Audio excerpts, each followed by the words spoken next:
What if it rained food? What if Earth was a cube? What if we had 9 lives? What if bits could fly? It's absurd.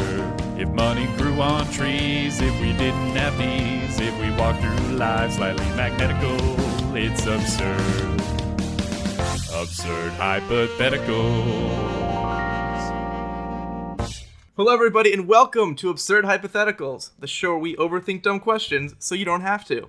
I'm your host, Marcus Lehner, and I'm joined here today by Chris Yee and Ben Storms. That's right, the boys are back in fucking town. Say hi, boys. Hi, boys. Now I'm off my game. Oh, God. Hi, I'm Ben. I'm a boy. And then, by definition, the other boy is Chris. I don't appreciate that you call us boys instead of guys this time. Well, it's not the guys are back in town. That's not a song. Could Or be. maybe it is a song, but it's like they made it at like 30 years after the first one, and it's not as good. Yeah, that's the Muzak version they play in the elevators. The guys are in the vicinity again. Oh, but it feels good to be back with the original 3 crew here. It does. Now, I've missed an episode and Ben's missed an episode. You have not missed an episode yet. That is true. Well, it's That harder is for me to miss an episode. Because I'm the host, and I do all the things, like the in-between bits. They're much harder than you think. We could figure that out. Yeah, it's not It might that take hard. us several hours, but we could probably put something together eventually. You always do really struggle with the segues. You really do. Well, look, they have 2 wheels, and I don't know how the balancing works, so they fall over all the time. Hey, jokes. We're back. We're back. We're back, guys. All the segue jokes that you could ever want right here on this podcast. It's actually, I've been laughing. So we've been doing this podcast for, like over a year now. Is that accurate? Wait, hold on. No. Almost a I year. forget what time of year we started sometime in the summer, I think. Anyway, a while. And in our structure document, in our little ad break thing, it says an awkward segue of some kind. And it said segue like the brand Segway this entire time, not like the thing, a segue that Is you it use to spelled transition different? from. I don't know Yeah. how to spell it. It is. Oh, right. I forgot there's 2 spellings. Yeah. There's U's and E's at the end of it, right? Yeah, it's unnecessarily. S-E-G-U-E. I figured you knew because it is capitalized. No. Oh. No, that's not true. Well, we're back. We're in mid-season form. All right. No, you guys are basically in the same fucking state that you were when we took our hiatus because, 1, Chris, your ankle's still broken. That's true. You only happened to find a workaround to get your work computer recording. And Ben, you're sick again. I'm vaguely sick. I flew through JFK again. And it's just a bad idea, apparently. They told you have to go to JFK when we're not recording, get all the diseases so that you build up all the JFK immunities. So when you go closer to recording time, on our shared time, you're not actually sick again. I'm sorry. I've let the podcast down. And then I should have spent the last 2 months breaking my ankles the entire time, and then right now my ankle wouldn't be broken. No, not the last 2 months. This one you would have had to plan. You would need to start in 2014 because I'm not sure how long it takes to build up an ankle breaking immunity. But I think you basically have to break your ankle enough times that you have no ankle left to break. Yeah. Where it's just like a plum pudding of bone fragments that connect your foot. It's kind of just like a sack that's connected to the end of your leg, and it's got bits in it. By the way, Plum Pudding of Bone Fragments is my favorite British heavy metal band. All right, I think I could ramble like this on for oh my god, that was not a sentence. I feel I could ramble on like this forever. So let's just dive right into our first question, so that the rambling is slightly relevant. What if the Earth was a donut, Ben? Yeah, so this is obviously similar to our prior question we did. What if the Earth was a cube? For this question, we heavily used an article by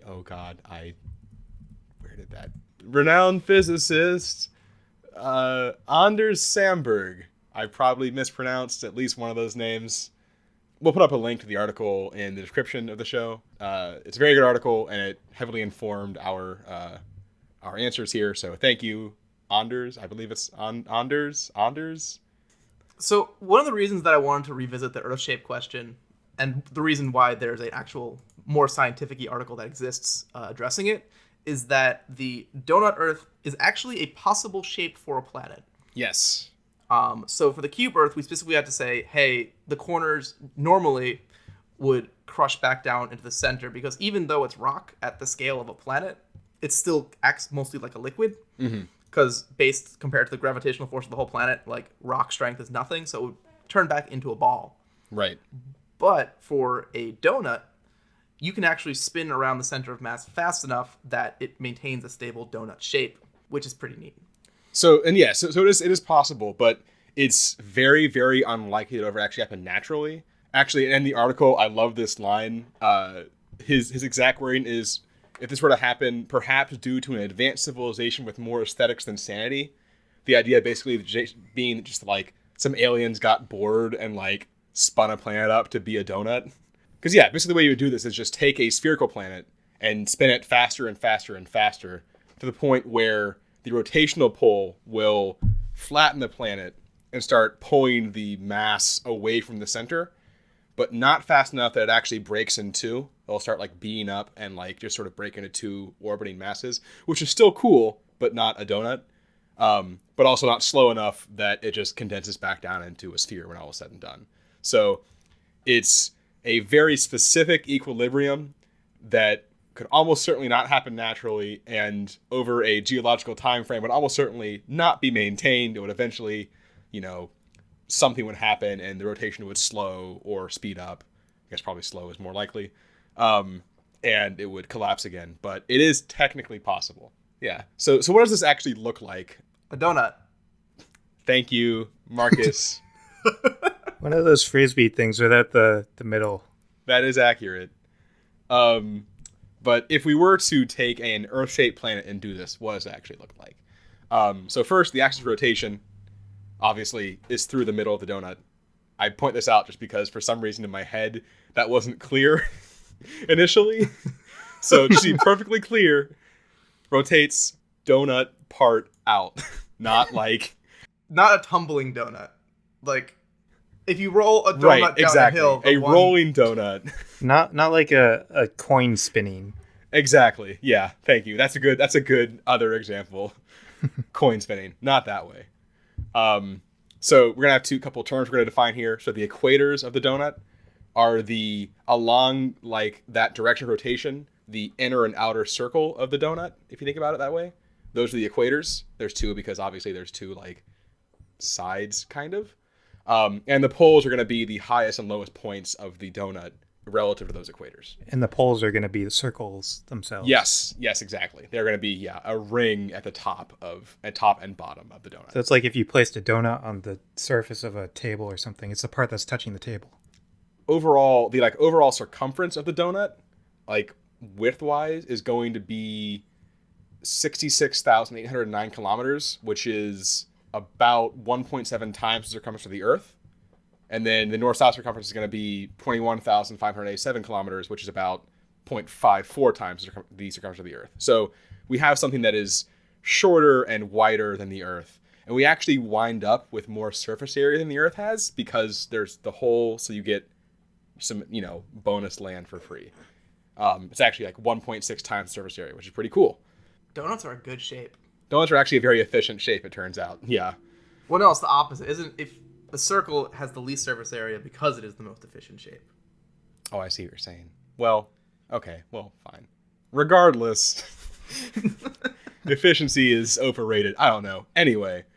You take that back. We're engineers, Ben. Efficiency is everything. Efficiency is everything we strive for. You're right. The other sort of important, sort of physical difference is that the rate of rotation, as we mentioned, is slightly faster than the Earth. So the Earth rotates about 0.46 kilometers per second at the equator. At the equator on Donut Planet, it's going to rotate at approximately 6.5 kilometers per second. This is the outer equator, by the way. I should specify that. So that's like 14 times faster. So it's actually quite a bit faster, which is why it is able to hold the donut shape. So that's cool. That's pretty fun. And it comes up in a fun way later. Aside from sort of, the base, physical things there, one of the big things that affect it obviously is the gravity of the planet. Because it's not going to be constant the way it is mostly on Earth. Because you have, very different distribution of the mass. So it kind of ranges along the equators. It's about 0.3 times the force of gravity on Earth. And at the poles, it's like 0.65. So it's all less. It's all less. We don't have any fun, hyper dense places like we did in Cube Earth. But I got confused thinking about this because in my head, if you're on the inner equator, then the mass on the other side of the Earth would be pointing the other way. But I think you said that like it's a local. Yeah, because you're still closer to the mass on your side, Yeah. it winds up kind of balancing out. The way I understood it is that the ring that's going around that you're closest to is smaller than the whole planet because a whole lot of that ring is very far away from you. Right. So you're actually getting pulled into the radius of whatever, and all the other extra mass that's in all different directions just kind of cancels itself out, and the spinning and all that doesn't matter too much. Yeah. So it's just because you're on a skinny part of the donut, so you're near less mass, so the gravity is less. The other fun thing with the gravity is that there is so there's a concept in like I guess orbital physics called a Lagrange point, which is basically a point where if you have like 3 orbital bodies, like a planet and 2 moons or something, there's gonna be a point between them at some place where their gravities, well, not necessarily, but generally there'll be a point between them where their gravities like cancel out and you have a dead spot basically in gravity. We'll have some, like, it obviously depends on the masses and like distance of the objects, but we use them for things like parking satellites to conserve fuel and stuff because you can just like park it there basically. And I think you can also use them to like redirect ships and stuff theoretically. But a cool thing is that in this donut, there would be a Lagrange point at the center of the hole. So theoretically, you could put like a satellite there and just leave it there. Although the one thing is, if it were to shift, so the Lagrange point is not going to be all that big. And if the object were to shift for whatever reason, I think it would start accelerating very quickly because of the weirdness of the gravity at that point. So it's probably a bad idea, but it is cool. Risky business. It is very cool. Seems like something we would try, and then. Oh, it's definitely something we would try. Yeah. Yeah. It would definitely go badly too, but Probably. what are you gonna do?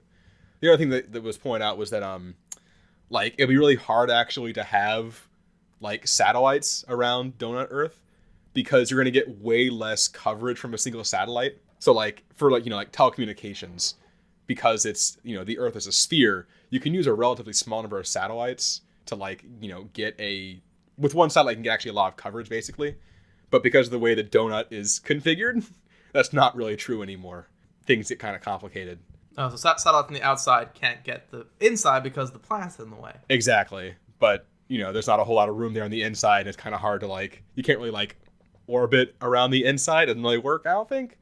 So it's tricky. So the other couple cool things because of the gravity. So mountains, the size of them is affected by gravity.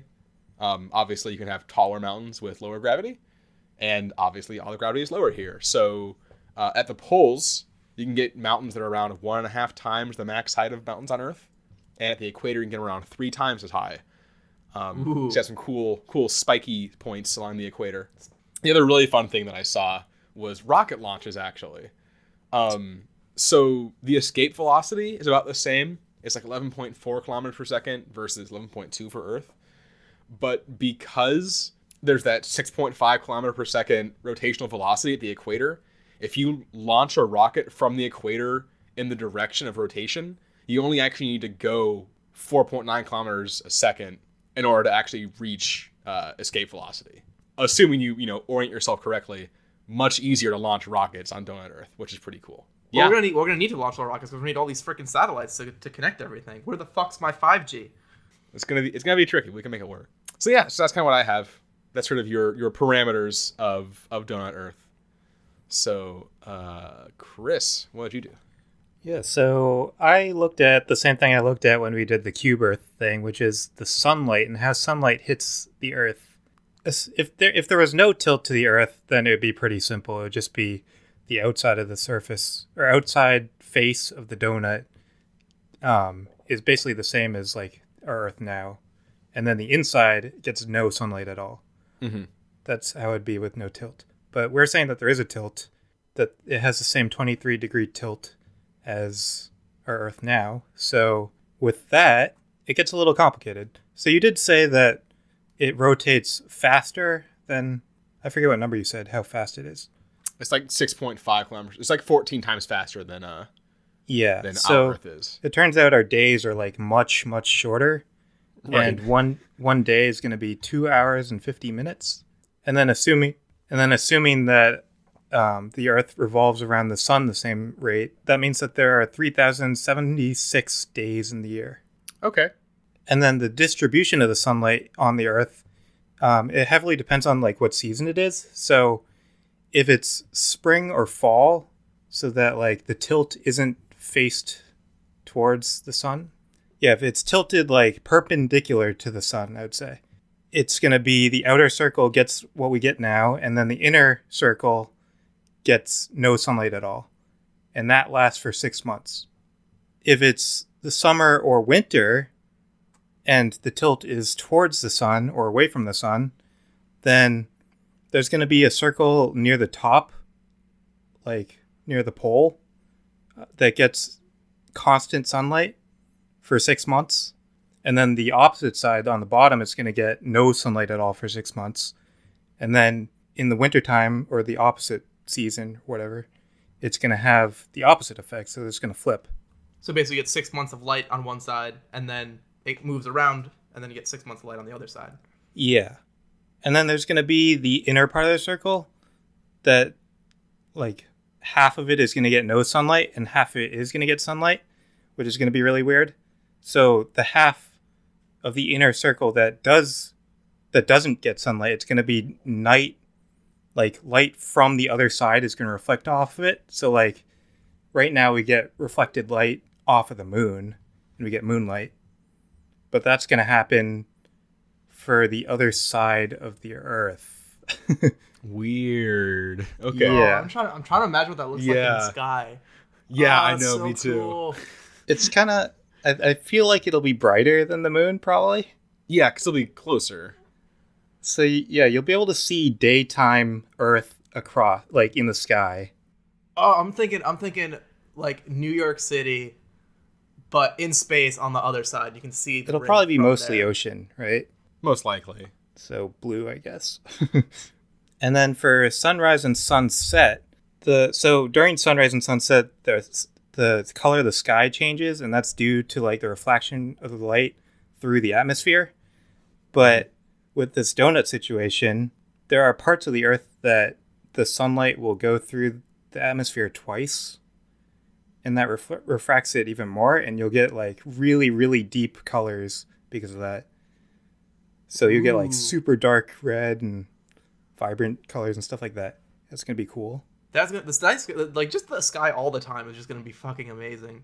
If you're on the inside, yeah. I think the outside will be boring.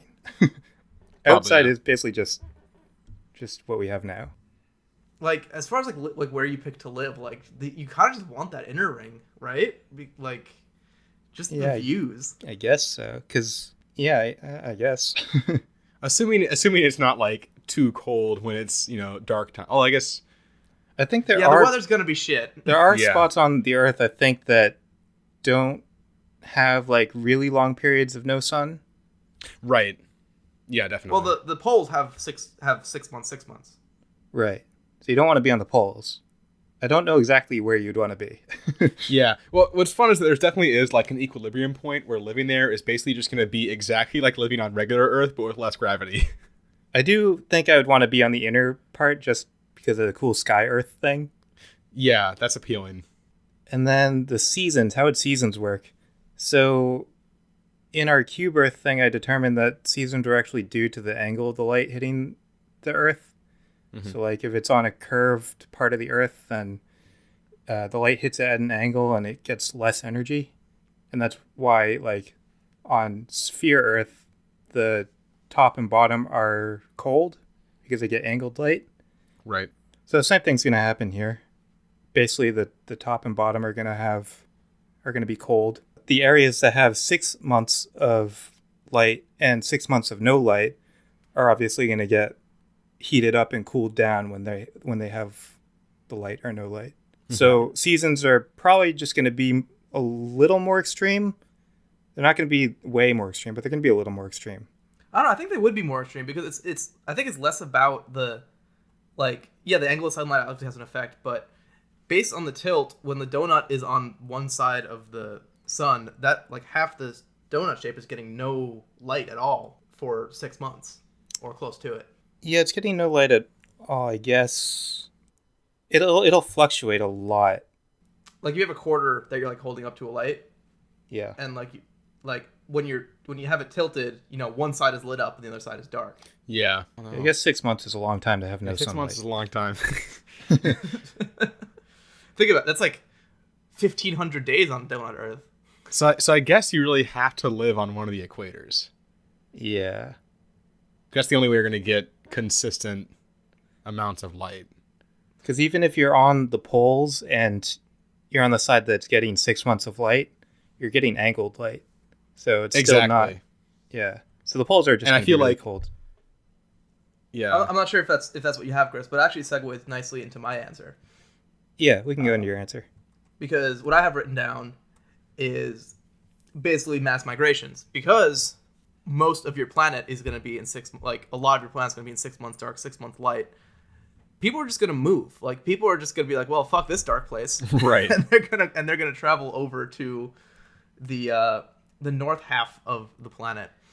And, vice versa. Basically, old people going down to Florida, but on a much bigger scale.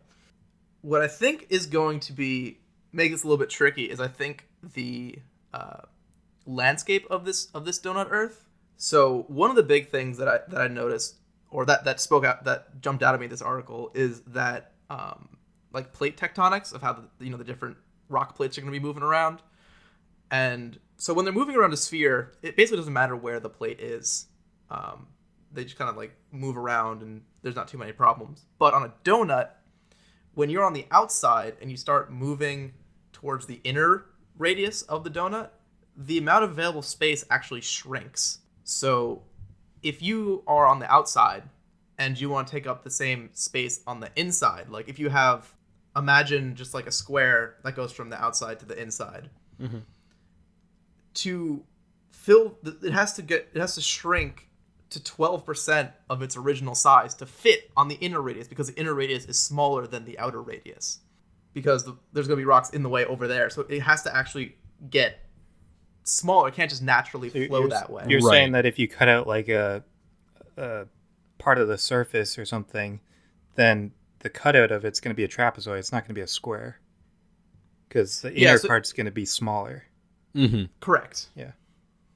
So what I think is going to happen is basically the inner ring is going to be, I think, extremely mountainous, because all these plate tectonics are going to be getting crushed up. All these plates are going to get crushed up together, and the only place they can go is up or down. Mm. And they're going to build some pretty cool mountains, I think, on the inside. So there's going to be like a giant fault line on the inner surface. It's not going to be pretty, I'll say that. It'll be very tall, as we discussed. It's very tall. And conversely, on the outside of the equator of the ring, it's going to be less landmassy, and it's going to be, I think, basically just like archipelagos, as it like all more oceanous archipelagos. Because I think some of those mountains are then going to later move out to the outer ring, but no new mountains or big land masses, I think, are going to form on the outside. So in your north to south migration pattern that you're doing, you kind of have to pick whether you want to go on the inside track, which is dry but mountainous, or the outside track, which is more wet. And you mentioned that the gravity, how the reduced gravity makes mountains bigger. It also makes waves bigger. Well, that's fun. So your ocean travels are going to be a little trickier than just like a nice little summer cruise across the Caribbean. And doubling down on that, because of the faster and faster spin of this donut planet, it actually affects the atmosphere, kind of like Jupiter, where the speed around the axis gives the wind enough momentum that it's not going north-south very much, and you'll end up with almost like you make bands of atmosphere, kind of like if you looked at Jupiter or one of those planets with like the stripes going all the way across. So our atmosphere is going to be a lot more like that, and when these bands try to go, when one side of the planet bands suddenly become hot when it's got no sun, and the one side starts becoming cold, those bands are going to want to try and move and switch locations almost. And I think it's going to generate a lot of crazy extreme weather to accompany you on your nice sailing or mountain journey. Right. So I think it's going to basically be like the Lord of the Rings, where like they're crossing the mountain pass and Saruman's bringing it down on them, except all the time for everybody. So I don't even know if you have all these mountains on the outside, if they're even going to be able to like survive this all these crazy weather conditions. So I don't have the like 8 degrees I would need to exactly determine how bad the weather would be or how big the mountains would be. Yeah. It sounds like there's a very small area on the surface of this Earth that would be survivable. Yeah. I think it's basically none of it for all year round, because it's no matter what, some of it is cold or mountain or wet. Yeah. Right. It's kind of the 4 danger zones. So that's what I got on the migration. And I looked into one more fun area, which is I was wondering if this planet could have a moon. So for a moon that's far enough away, like our moon, distance to our moon, there's really no real difference to the orbit of the moon, because the moon orbits around the center of gravity, which is in the middle of our donut, but the moon is so far enough away that the rounding errors of the disk don't really make too much difference. It might actually get a slightly erratic orbit. Like, do you know those things, the drawing tool where like you have a gear and you put your pencil in it and you go around and it makes like a flower shape? Right. Yeah.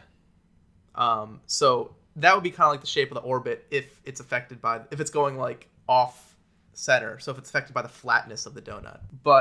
And that's kind of boring. But what's fun is that our planet has a hole in it. So I want to see if it's possible to put a moon that would orbit through our center hole. Seems dangerous.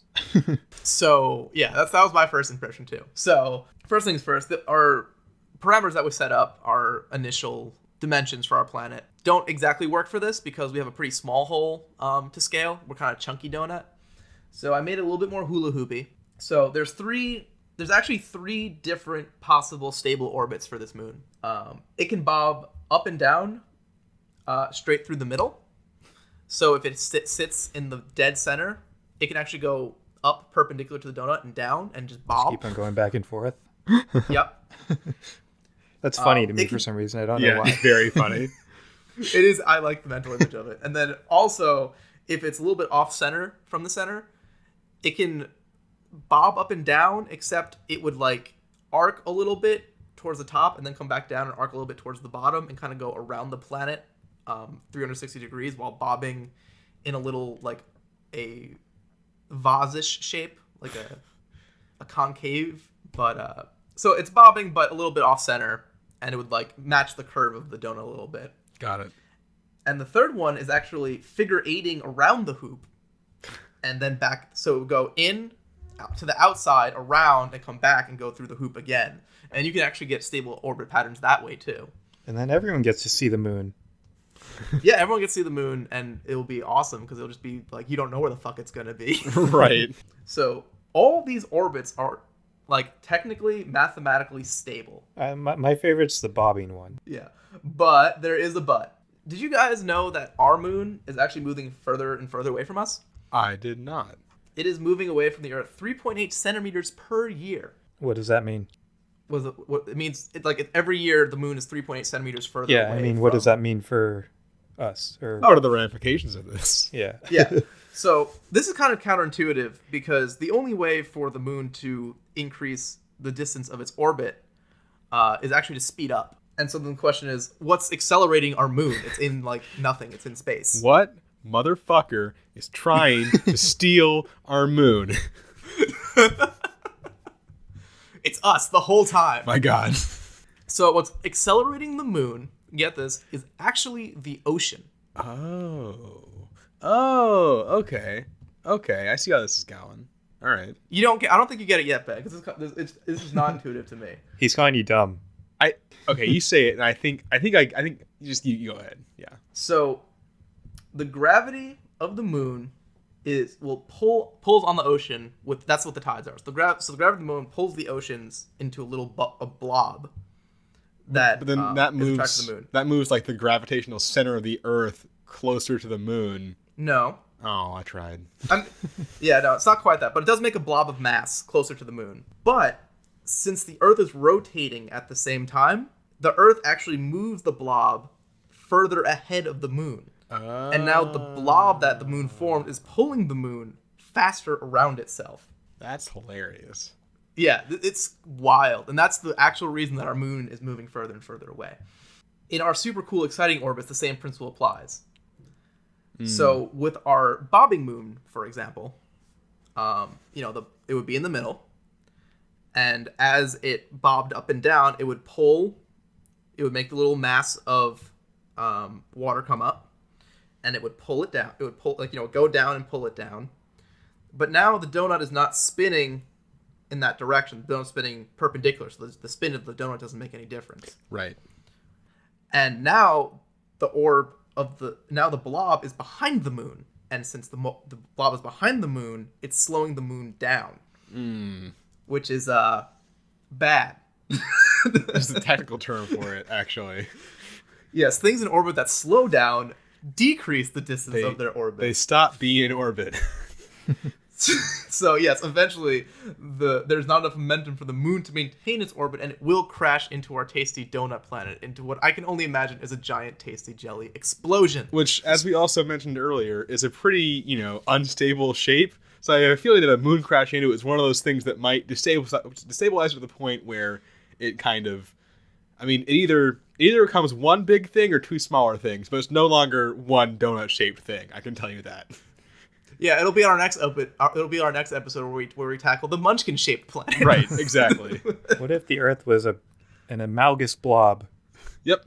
Amalgamous blob of munchkins. A cloud of munchkins flailing around each other. But since we destroyed the planet, I think that is the perfect time for us to end the question and move on to our middle of the podcast break.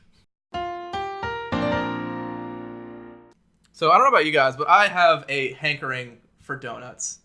And while you cannot order donuts from us in this podcast, if you are craving donuts, you can leave us a review and subscribe to our podcast, which helps us, which then lets us potentially buy more donuts, and then maybe we'll buy enough donuts. I didn't realize you were doing share with everybody. The middle thing. I just thought you were talking to me about how you wanted donuts.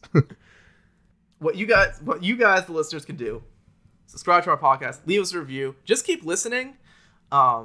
As you may guess, I obsessively track all the listening stats that we manage to garner from our different hosting things. Do you look at it every single day? Close to it. I definitely look at it every day at work because it's part of my routine of pretending to work, where I open up a bunch of non-work related tabs and then gradually close them as I get busier. So it's definitely, I check the podcast there. You can also email us directly at absurdhypotheticals@gmail.com if you want to tell us some mistakes we made so we could, potentially later correct them, or if you have a hypothetical question you want us to answer. We are very open to answering user questions. Yeah, that's about it. I think with that, we'll see you at the next question. Welcome to question 2, everybody.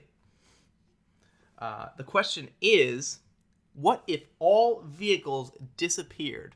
And Chris, I'm going to let you start off with this one. Yeah, so first we had to define what we considered a vehicle. I think we said that anything that it's used to transport something, so obviously cars.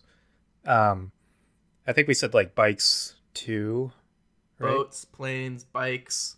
Yeah, man-made things. So horses are still around.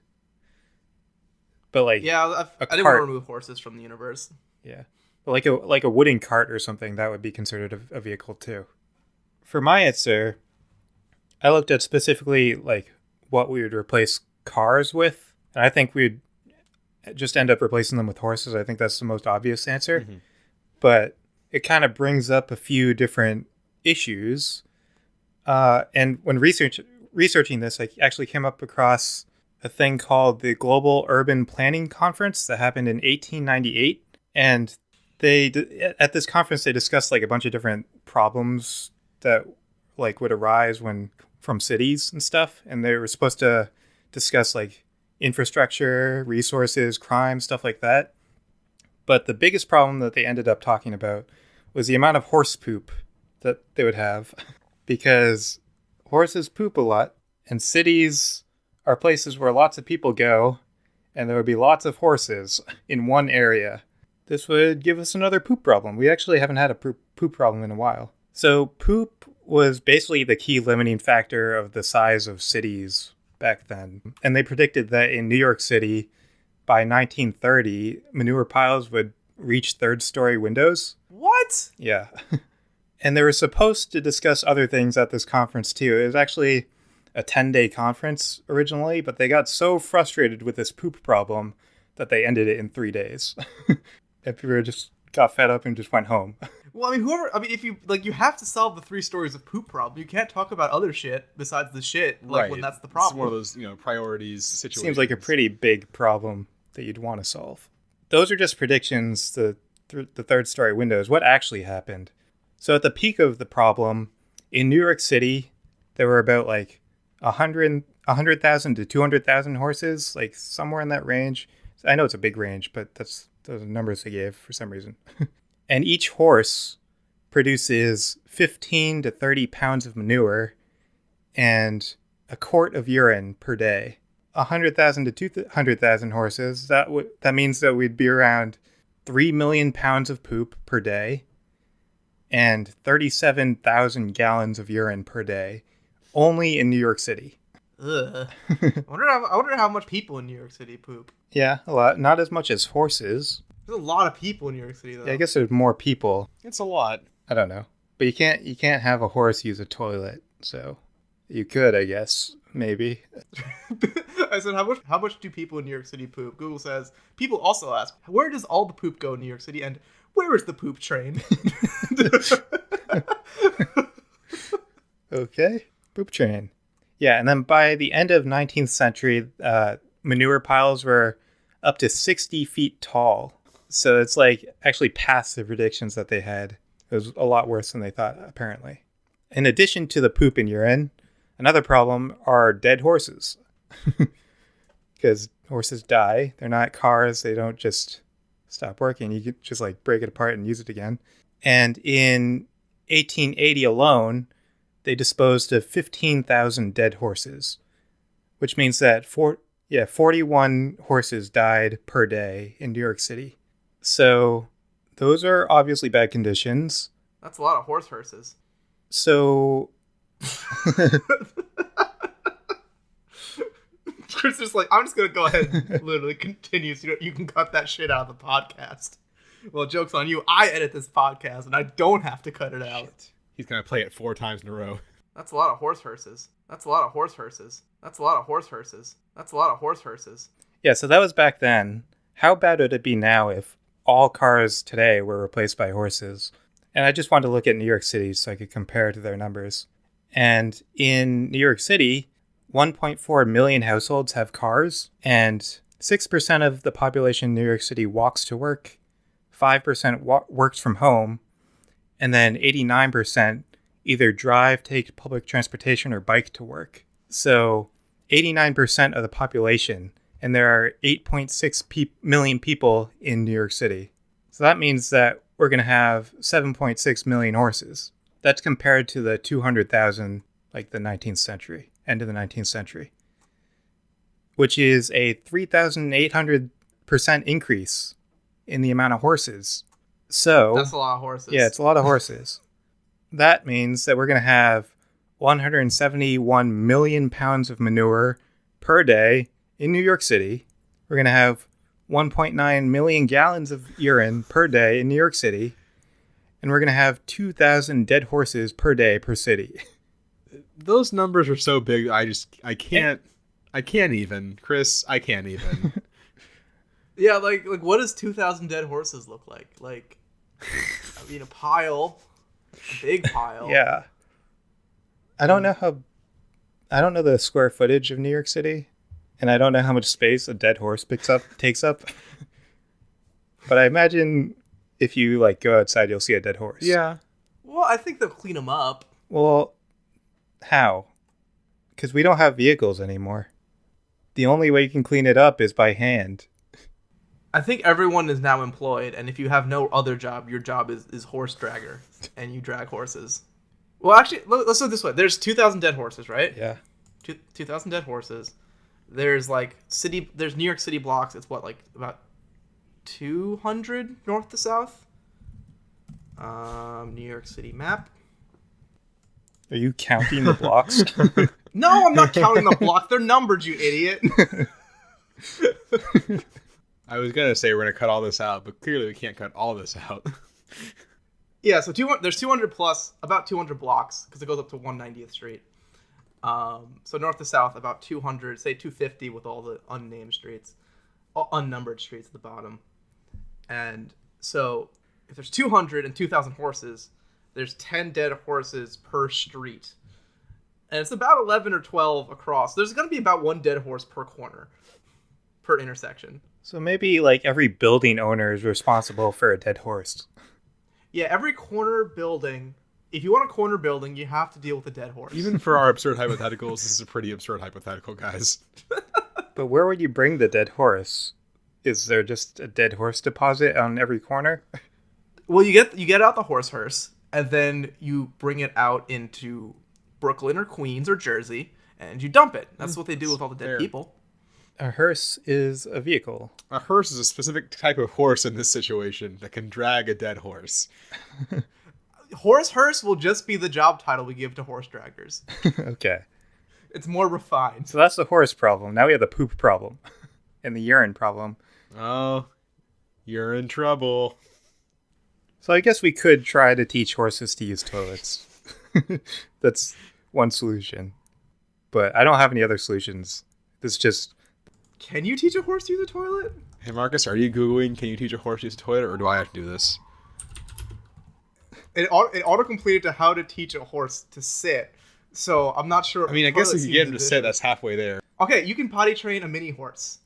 I mean, like, dogs and cats, they go into, like, a mode where they're like, okay, I'm going to go to the bathroom, so I'm going to do this thing. Horses, they don't go into a poop mode. They just walk their normal walk, and they poop while they're walking. Sorry. Another good Google headline is how to potty train a horse, ... as well as why, pros and cons. Wait, what are the cons of potty training a horse? Okay, the downsides, give me a second to read this. The downsides to potty trained horses, parentheses, unbelievable that there are any, but... All right, so first downside is that they trained their horse where they trained it so that it would go outside its stall. So they'd say, go potty, and then the horse would leave the stall and go out and do its business somewhere, and then come back so they didn't have to clean the stall. They're complaining that they have to now go out and take their horse on an effective bathroom walk. That's not Okay, so that's not an issue. But you can train a horse then to go in a specific spot. So we can have a whole like horse sewage infrastructure.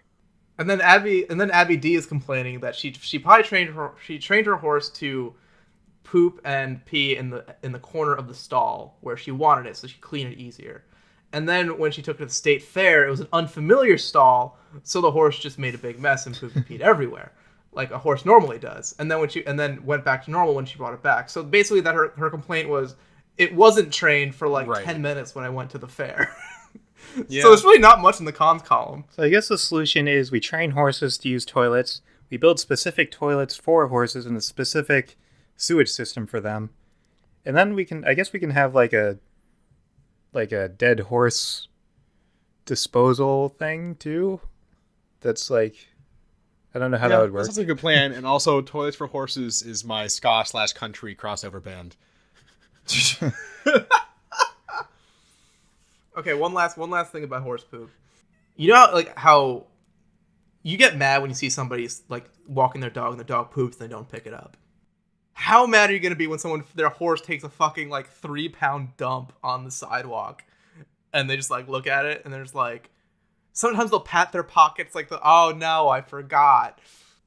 Yeah, let me just go back and get that. I mean, I feel like that's just how it was back in the day.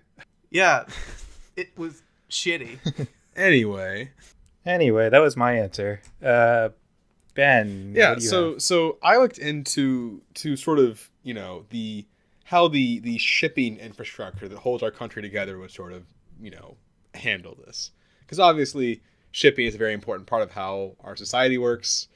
Think about, like, as an example, anything you order online or just, things being supplied to grocery stores, things like that. So we kind of rely on, these 18-wheelers and planes and all this that gets our stuff from one place to another. And poop, horse right, poop. and horse poop. Clearly there's a problem I didn't even think about that we're going to have to handle.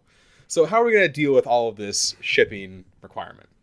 To sort of like simplify this and get it to a more understandable viewpoint, we're going to look at a one task that is a microcosm of shipping in general, which is supplying a single Walmart. So I looked around online, and it looks like a grocery enhanced Walmart gets 2 to 3 like trucks of goods per day. As we get to, so down the line, and that's sort of the only one I could find was that example of like 2 to 3 trucks for a grocery enhanced Walmart. I think the grocery enhanced part may not actually happen, or at least happen less. So I'm going to cut it down to 1.5 trucks of goods a day because I think that's a little more reasonable and gives us a good sort of starting point. The first question is, how much like stuff can an 18-wheeler actually carry? So the weight limit of a truck in the U.S. is about 80,000 pounds, but a lot of that is actually taken up by like the truck itself and fuel and all that. So the actual carrying weight is around 44,000 pounds. And generally, particularly in like the Walmart situation, the trucks are pretty much always going to be basically at this weight just for efficiency reasons, because if you load a truck with only 30,000 pounds of goods, you're wasting money. So 1.5 trucks of goods, 44,000 pounds per truck gives us 66,000 pounds of stuff we need to get to Walmart every day. So how are we going to carry it? Obviously, we need to put on an animal because that's really the only option we have that's going to make any sense. So first, we'll get there. So first, we're going to address the elephant in the room, which is elephants. Because I figured that would make sense because they're big. It turns out, I've actually... That does make sense. This is actually a thing that I learned doing this podcast, which is, a relatively common thing. It turns out it's actually really bad for elephants to carry weight on their back. Even to like, how there's places where you can do like elephant rides? Apparently that's like really bad for elephants. Because elephants actually, they have... Really? So they have these like bony protrusions that extend upwards from their spines to help carry their body weight. And when they get extra weight on top of themselves, it basically causes like pressure points on those that are both, one, even with relatively small weights like a person, pretty painful for the elephant, and then two, will eventually cause spinal issues because they're just not designed to carry weight that way. Dragging things they're great at because they're big, strong beasts, but they just are not good. They're not evolved to carry weight on top of themselves. That's so weird. Like, Yeah, I think they've generally stopped doing those like elephant back safaris. Because in Africa and it's stuff. not good for the elephant. It's actually really bad for them. Yeah. So, yeah, point of order. Don't do that if that's an option. It's bad for the elephant. So and actually that's true of a lot of animals, unless there's an animal that we have sort of genetically designed to carry things. They're going to be pretty bad at carrying stuff. tortoises. Great example. They get squish it bad. Tortoises don't get squished bad. Tortoises are good. They got big shell. Big hard shell. Actually, no, it's actually really bad for them. Not according to Mario. No, the shell stays fine. The shell does survive. That is true. Well, you step on the turtle, and then you have the shell, and then you put something in the shell, and then you kick the shell, and it goes infinitely in one direction very quickly. Oh yeah, they do stay alive. And then if you stop them, then they come back to life. Sorry, Ben, what's your worst solution?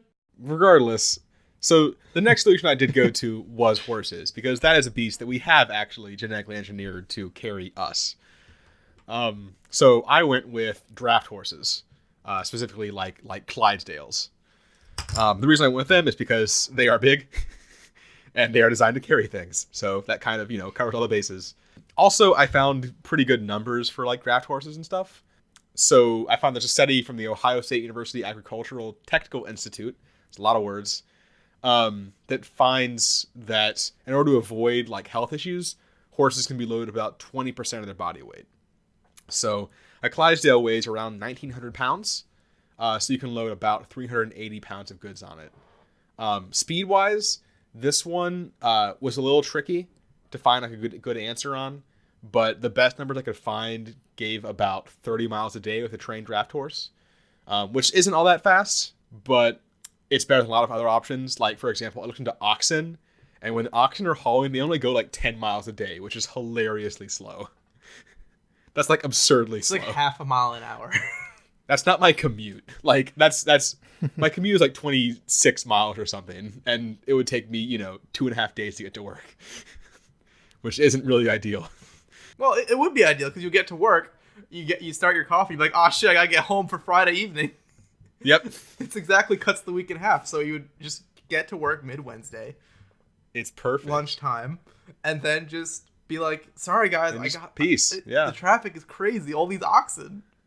Exactly. Beat the traffic. Oh, oxes in traffic are even slower. Yeah, but then so sort of the issue you get here is that sort of economically, 380 pounds where you're also feeding a 1,900 pound animal is not going to work all that well. Clydesdales eat a lot.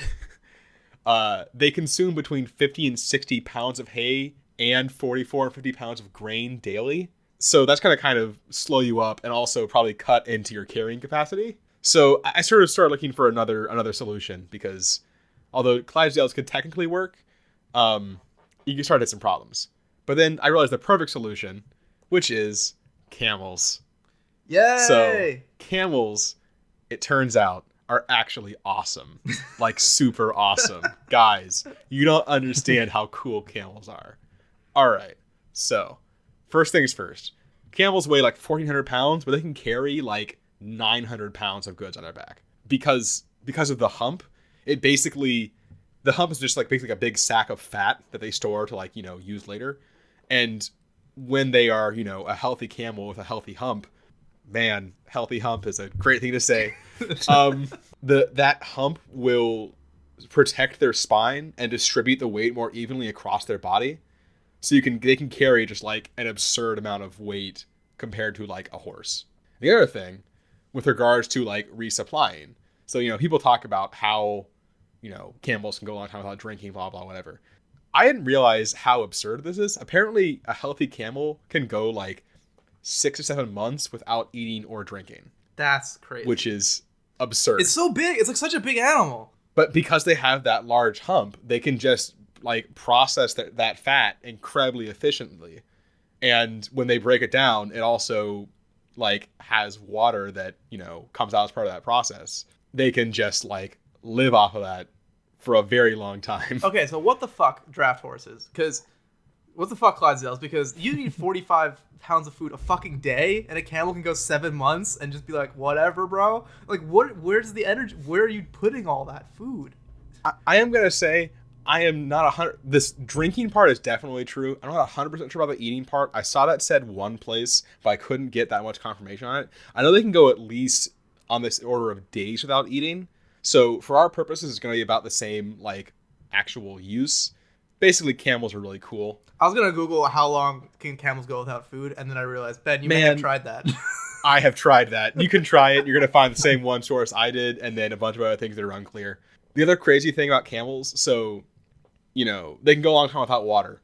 When they do actually get water again, they can replenish obscenely quickly. They can drink 30 gallons of water in 13 minutes. Why is that the measure? What Whoa. kind of units is that? I don't know, but it's ridiculous. Anyway, with regards to speed, I saw it varied. The most reliable things I've seen were like fully loaded about 25 miles a day. Some other things I did see though, I saw like 80 to 120 with just a rider, which seems kind of crazy. And then 40 with like a 440-ish pound load. Camels are just pretty sick in general, apparently. We're going to go with that 25 miles per day and the full like, we're going to go with, it was an 880 and 990 pound load I was seeing. So we're going to average that to 935. So 25 miles a day, 935 pounds. 66,000 pounds of goods and 935 pounds per camel means we only need 71 camels to supply a Walmart. That's actually a reasonable number. Is actually an incredibly reasonable number. Yeah, it is. Yeah. It's like doable. And then that Walmart needs 71 times 30 gallons of water and 13 minutes. There are some assumptions made here. The biggest one is that you're assuming you can get like exactly 935 pounds of stuff onto a camel, which seems tricky. So I'm going to even saying if you lose like 30% of your carrying capacity to, waste basically, you still have like 650-ish pounds per camel, which means like 101 camels, which is still not bad. It's actually like remarkably reasonable. There is a speed problem. So 18-wheeler, so it looks like 18-wheeler, like truckers will drive about 450 miles a day. Camels go 25. There is some like rest time in that. I basically said, what if you could swap out camels every 12 hours and go like 37.5 miles a day under the assumption that 25, traveling 16 hours, resting like 8. So if you swap every 12, your camels are always fully rested, and you just keep moving constantly. It's probably a bad assumption, but fuck it. But it was 5 o'clock. I gotta get this fucking spreadsheet done. Yeah, exactly. Man, this is hard. So It's like this camel math is never gonna be good. it's not. But even at 37.5 miles a day, that's still 12 times slower than trucks are. So it'll work. It's just slow. And we're gonna need a lot of camels. I super dig it. Still reasonably doable. There are some other ramifications. The biggest one probably is that like fresh food, you can't really move long distances anymore. You can't do like frozen food anymore specifically because, frozen food now we move in like big refrigerated trailers. That doesn't really work in a camel based paradigm. So it's going to be more like fresh goods from local farms and stuff, which is probably a good thing overall. Let's be honest here. Yeah, I don't think any of us go into it, but there's definitely going to be just a societal shift of things becoming more local and spread out where, Manhattan is going to now be surrounded by farms after they level Jersey because no one needs that anymore. Exactly. And then, just like, I was really surprised actually that like you could actually ship produced goods cross country via camel. It could actually work like legitimately, which is not really something I expected. It would be slow, but it could actually work. So that's what I did. Marcus, what did you look at? Camels really didn't help me with the problem that I looked at, which is ocean travel. The Yeah. ocean is big, and it's in the way. Yep. So the question is how would you get from, say North America to, I think I was crossing the Pacific Ocean. Yeah. The average open water swimmers, which they have data for. So not your average person is not an open water swimmer, but Right. they can go 2 to 2.5 miles an hour in open water. Although I guess if you're trying to cross the ocean, you will soon become an open water swimmer. Right. So they can go 2 to 2.5 miles an hour on average, and they can swim for about 8 hours. So you can accomplish about 16 miles a day. So it's going to take you a while to start off. So we need to figure out that. So definitely what you want to do is try and cross the shortest distance, which makes a lot of sense because you're going to be much faster on land on your camel than crossing the water. The problem is ocean temperature is a pretty big concern. Based on the National Buoy data, which is actually pretty cool if you guys have never looked at it. Basically, they have buoys all over the ocean that track wave height, wind speeds, ocean temperature, and a bunch of other stats, and it's all available publicly. But based on that, anything higher than like Southern California in latitude is going to be less than 6 degrees in the winter, which it's going to take you about a year to cross the ocean. So the problem is you can't spend much time in water less than 60 degrees. A person can only swim in water less than 60 degrees for about 1 to 2 hours before being at risk of hypothermia. And even in the 60 to 70 range, you only get about 2 to 7 hours before you're at risk of hypothermia. So I at the high 60s, low 70s range, I said it's okay. You can get like your full mileage in that day. So if you guys remember the map of the world, near the equator is a really bad spot to try and cross the ocean as far as having a small distance. But the best you're going to be able to do is from Southern California over to Japan. It's going to be a little less than 6,000 miles. So at 16 miles a day, it's going to take you about a year to traverse the ocean. That said, you need a place to rest each day after you're done swimming. And you can't have a boat because that's a vehicle. And I kind of count... Yeah, I kept on... When you were describing the temperature, I was just like, why can't you just like build a raft? Yeah, like, like rafts, all those things are not okay. So basically the thing that cannot move around. So my solution here, and I don't consider this a vehicle because it's not moving around, there's a Hong Kong company, Liquid Interiors, that's created a nice floating house that's designed to be entirely self-sufficient.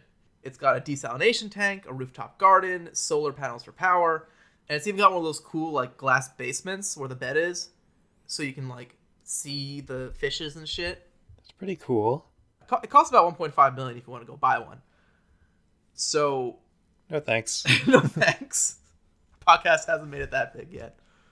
What I think you have to do is you have to create a network of these houses and space them maybe every 10 to 16 miles or so. And then I guess staff them with people that are there like just maintaining all of them at bed and breakfasts. So your trip across the ocean is going to be basically 365 bed and breakfast stays in a row at different people's places to get across the ocean with 8 hours of swimming in the day in between.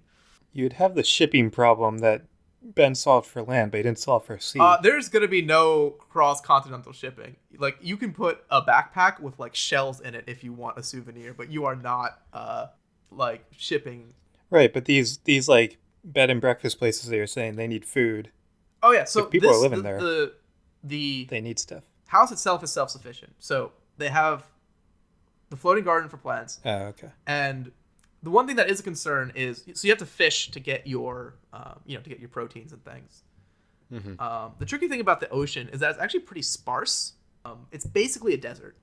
But what you can do is if you introduce something into the water, like if you set up like just literally like just junk in the water, it becomes a feature, like almost like an oasis for these fish in the ocean. Right. So if you set something up to attract the fish, you what they call you seed a fish farm, and then you can set up like a little perimeter with nets or something, or however you do it. But you can actually attract fish and build your own little aquatic habitat adjacent to your house, so that you can fish that for fish. Interesting. By the way, I hope this network of B&Bs is called CB&B. CB&B. It's the ABBCs of ocean travel. So I think you could, like, it works technically. Like, physically, I can imagine it working. I feel like there's going to be small problems, like crime, I think, is going to be an issue. Because, like, there's not going to be any, like, police enforcement anywhere. Right. Because that would involve, like, police. I guess you could have police that, like, make a circuit and, like, swim around a bit and just check up on things. But, like, signaling or trying to find, like, if the nearest cop is 4 houses away, he's 4 days away. There's really no helping you. I feel like crime will be less of an issue. It would be more people just drowning because they can't swim that far. Also that. Yeah, you could put rope to rope. Like, you could have like a resting rope. I guess you have rope. Rope isn't. Oh, actually, if you have a vehicle, rope, just connecting the Airbnbs, you could probably put yourself on a rope slightly faster than you could pull yourself on, just swimming. Yeah. Possibly. You could probably, I mean, not a lot, but you could probably cut your time down like to 8 months instead of 12 months. And then if you're missing the dead of winter, you can like go a little further north and cut the distance like a little bit. So it might be slightly more doable than I've outlined here. Generally, it works. I don't know if I would want to stay at 365 bed and breakfast in a row with complete strangers each time that like that's their house you're staying at, because it's not even bed. Yeah, it's like bed and breakfast, but it's more like Airbnbs where the person's still there. It's also gonna be annoying like if you're like enjoying your trip, you're like, I can handle one personal interaction, like this guy who lives here, but then someone's coming the other way, and now you have to deal with this other traveler and have 2 social interactions. That's a little rough. Yeah, it's not great. Yeah, I think that's how I would traverse the ocean. It would only require a minimum of 365 $1.5 million homes. So it would be like $1 billion-ish or whatever. I like that the theme of this question was technically possible. Yeah, technically possible is the best kind of possible. Yep. If you get camels, if you get a bunch of horse toilets, I guess camel toilets, because camels are better than horses. Also, apparently. camels can run 40 miles per hour for short distances. Camels are really cool, guys. So there's one thing, like, just going back to camels for 1 second. There's one little problem with camels. Is that camels are assholes. They are assholes, that's true. And if you put, like, 800 pounds of fucking, like, paper towel and, diaper boxes on a camel, he's just going to spit at you. You're not going to have a fun 71-mile trip with your... Sorry. That actually reminds me, when I was trying to figure out how far a camel's, like, range was, I was on, I think it was like Quora or something, one of, like, people ask questions websites. Someone asked how far you could go in a day on a camel, and the answers were either like somewhere between like 20 and 100 miles, or some variation of as far as the camel wants to. That's a useful answer. I love just the real but non-number specific answers. Yep. But makes sense. Yeah, I think we fixed all the problems, guys, and technically fix all the problems, which is a new thing for us. So I'm going to end it on a high note. And next week, we'll come back with the following questions. Who would win in a superhero fight? Round 2. And what if nothing could dissolve in water?